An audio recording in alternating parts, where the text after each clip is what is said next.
देशादेश जय श्री महाकाल, जय माँ दक्षिणेश्वरी काली, जय बाबा काल भैरवनाथ। तो आज का टॉपिक मैं अंजलि घर के लिए बनाने जा रहा हूँ कि सनातन धर्म के जितना भी उन्होंने सनातन धर्म के बंदे जितने भी हैं लोग हैं उनको दिल आहत किया। अगर वो उनकी जमानत हो गई है चलो अच्छी बात, बट ये हमारे लिए बहुत बुरी बात भी है कि अगर हमारे देवी देवताओं को कोई गाली दे दे तो उसकी जमानत बहुत जल्दी हो जाती है। तो हिंदू समाज के लिए तो डूब मरने की ही बात है ये कि 3-4 दिनों में उनकी जमानत हो जाए अगर वो गलती का। चलो जमानत हो गई, तो अब अगर उनमें तुच्छ मात्र भी भक्ति का कण बचा हुआ है ना, तो उनको YouTube पे आके अपने चैनल पे वीडियो डालनी चाहिए कि मैंने जो भगवान नारायण, भगवान भगवान भोलेनाथ बाबा के बारे में, जितने भी देवी देवताओं के बारे में गलत बोला उनको अपनी गलती जाहिर करनी चाहिए, ताकि उनके जो शिष्य हैं, जितने भी उनके शिष्य हैं, जितने भी उनके संगत जुड़ी है, उनको भी पता चलना चाहिए कि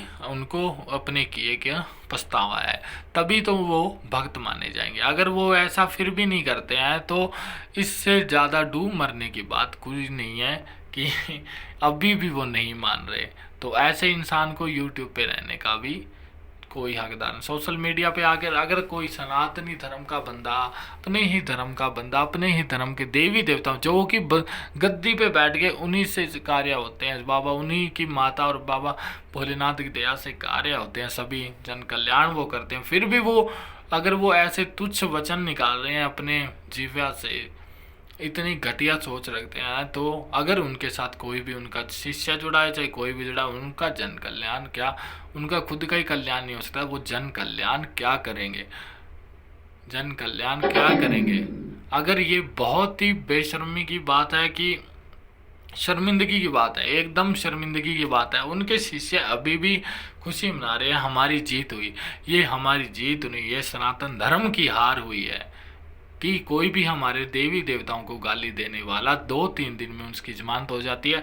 तो ये जीत नहीं हुई, ये हार हुई है सनातन धर्म की कि हमारे देवी देवताओं के बारे में कोई भी तुच्छ वचन निकाल के 4 दिन के अंदर उसकी जमानत हो जाती है। तो हमसे ज़्यादा घटिया समझ लो कि कुछ नहीं है। अगर आप यही दूसरे किसी समुदाय, दूसरे किसी धर्म, आप चाहे सिख कौम हो चाहे मुसलमान, उनके गुरुद्वारा साहिब, उनके जो दरगाह के बारे में कुछ भी बोल के देख लो, आपको उसका रिजल्ट 1 मिनट में मिल जाएगा, क्योंकि वो अपने धर्म को बहुत प्यार करते हैं। वो अपने लिए कुछ भी सुन सकते हैं, पर अपने धर्म के देवी देवताओं के लिए कोई भी कुछ भी नहीं सुन सकता।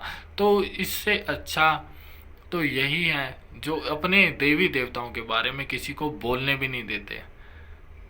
ये बहुत अच्छी बात है, ये बहुत अच्छी बात है, ये बुरी बात नहीं है। बुरी बात तो यही है हमारे सनातनियों के लिए जो हमारे देवी देवताओं के बारे में बोल के 4 दिन में उसकी अगर 2 दिन में जमानत हो जाती है, इससे डूब मरने की कोई बात नहीं, हद नहीं है। अगर फिर भी वो गलती ना माने तो उसके साथ जो जुड़े हुए शिष्य भाई, आप खुद एक बार बैठ के सोचना, मेरी दुश्मनी नहीं है किसी से भी, कोई भी दुश्मनी नहीं है। तो मैं आपको ये एक बार आप खुद बैठ के प्रेम से सोचना, बैठना, उस परमात्मा के ध्यान लगाना और शांत बन करके सोचना कि हमारा कल्याण हो सकता है क्या। हम देवी देवताओं को गाली दे के, हम उनके नाम का ढोंग रच के, हम उनसे ऊपर बैठ गए कि हम ही माता काली हैं, हम ही भोलेनाथ बाबा हैं। आपको बता दो देवी देवता इंसान के अंदर ही वास करते हैं, वो अंदर, ये बाहर नहीं है। बट आपने उस समाधि वो क्या है, परमहंस की गति को नहीं प्राप्त कर लिया कि आप उतने लेवल के भक्त बन चुके हैं। आज तक मुझे इस संसार में अगर कोई ऐसा भक्त होगा जो परम तक, वहां तक उपाधि तक पहुंच गया है, जो कि अपनी कुंडलनी सभी चक्कर एक्टिवेट करके मतलब उस परमात्मा में लीन हो गया है, तो वो यूट्यूब पे भी नहीं है। वो ना तो यूट्यूब पे, वो संसार में अगर बैठा है ऐसा कोई साधक तो वो दुनिया से अलग ही है, उसको दुनियादारी से कुछ नहीं लेना, क्योंकि उसने जो पाना था वो पा लिया। वो ऐसे ही झोल झपाटे में नहीं पड़ेगा। पर हमारे, चलो आप भक्ति करते हो, बहुत अच्छी बात है। भक्ति में आप अगर अपने ही देवी देवताओं को गाली निकाल के आप कहाँ से उद्धार हो जाएगा, कहाँ से वहाँ पे माता आदि शक्ति मैया काली काम करेगी, कहाँ से वहाँ पे बाबा भैरवनाथ, कहाँ से भोलेनाथ, कहाँ नारायण काम करेंगे, कहाँ अन्य देवी देवता काम करेंगे, वहाँ पे जन कल्याण करेंगे। अरे भाई वहाँ पे जन कल्याण का, खुद का भी कल्याण नहीं होना। अगर भक्ति की ही बात करते हो, भक्ति तो रावण ने भी की थी। जब तक वो बाबा भोलेनाथ का सगा रहा था, बाबा भोलेनाथ तभी तक उसके साथ थे। अगर उसने जिस वक्त देवी देवताओं के बारे में निंदा करनी शुरू कर दी थी, उसी टाइम उसका पतन शुरू हो गया था, उसी का भी विनाश हो गया था। तो जितने भी अंजलि जो गर्ग वंशज जो भी है, उनके शिष्य, मैं उनको यही कहना चाहता हूँ, अगर उनकी गुरु माँ उनकी बात मानती है तो उनको समझाना चाहिए कि मैंने जो किया मैंने बहुत गलत ही किया, बहुत ही ज़्यादा गलत किया। अगर वो यूट्यूब पे आके इस गलती मांगती है अपना समय, तो वो मैं कहता हूँ वो बहुत अच्छे कुछ उनके अंदर भक्ति के कण बच चुके हैं, जो कि उन्हें दोबारा से समाज में उठने के लिए बहुत ज़रूरी है।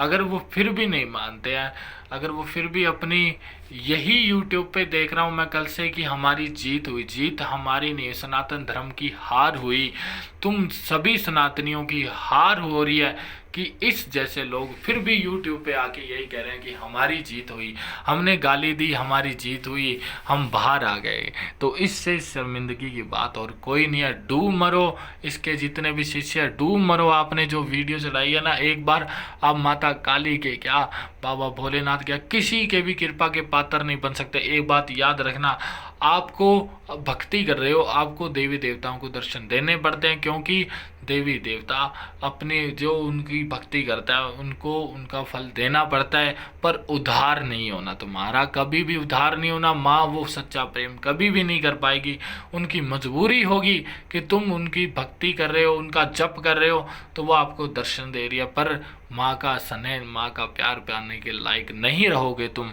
एक बात याद रखना, अगर तुम फिर भी उनका साथ देके ऐसे ही बोलते रहोगे, तुम्हारा उद्धार कभी नहीं होना। डूब मरो, इससे अच्छा तुम डूब मरो। सभी जितने भी उसके सपोर्टर ऐसे बोल रहे हैं कि हमारी जीत हुई, तुम्हारी जीत नहीं, तुम्हारी माँ की भी हार हो गई, उस और जो तुम्हें खुद हो, तुम्हारी खुद की हार होगी। अरे डूब मरो यार, कुछ तो शर्म करो, कहाँ तक भक्ति को लेके गिराओगे। अरे भक्ति का कुछ वो कलयुग में कहते हैं कि 5% ही भक्ति का जप तप रहा होगा, तो वही बात है कि 5% ही भक्ति रही है, बाकी 95% खत्म हो चुकी है लोगों के अंदर। कोई 5% लोग बचे हुए हैं जो भक्ति करते हैं। अगर यही है कलयुग का अंत, यही है कलयुग, क्योंकि देवी देवताओं को गाली निकालने के बाद अगर वो बाहर आ जाते हैं तो वो ऐसे बोलते हैं हमारी जीत हुई। अरे डूब मरो यार, मैं कुछ नहीं कहना चाहता। खुद उनके जो शिष्य हैं, एक बार बैठ के सोचना। अगर मैंने किसी के बारे में पर्सनली किसी के बारे में नहीं बोला, एक बार बैठ के सोचो यार, भक्ति का सार तो जानो, भक्ति है क्या, भक्ति करके हम क्या पालेंगे। एक गुरु को खुश करने के लिए, वो भी ऐसे गुरु जो देवी देवताओं के बारे में गलत बोलते हैं, उनको खुश करने के लिए हम वीडियो चला रहे हैं कि हमारी जीत हुई। हाँ तुम्हारी जीत हुई, तुमने देवी देवताओं को गालियाँ दी, तुम्हारी बहुत बहुत मैं कह रहा हूँ कि जीत हुई। तुम्हारे ऊपर मैं कहता हूँ आथू, जय श्री महाकाल। ऐसे लोगों के खिलाफ तो ऐसा बोलना ही अच्छा रहेगा। तो जय श्री महाकाल, जय माँ दक्षिणेश्वरी काली, जय बाबा काल भैरवनाथ।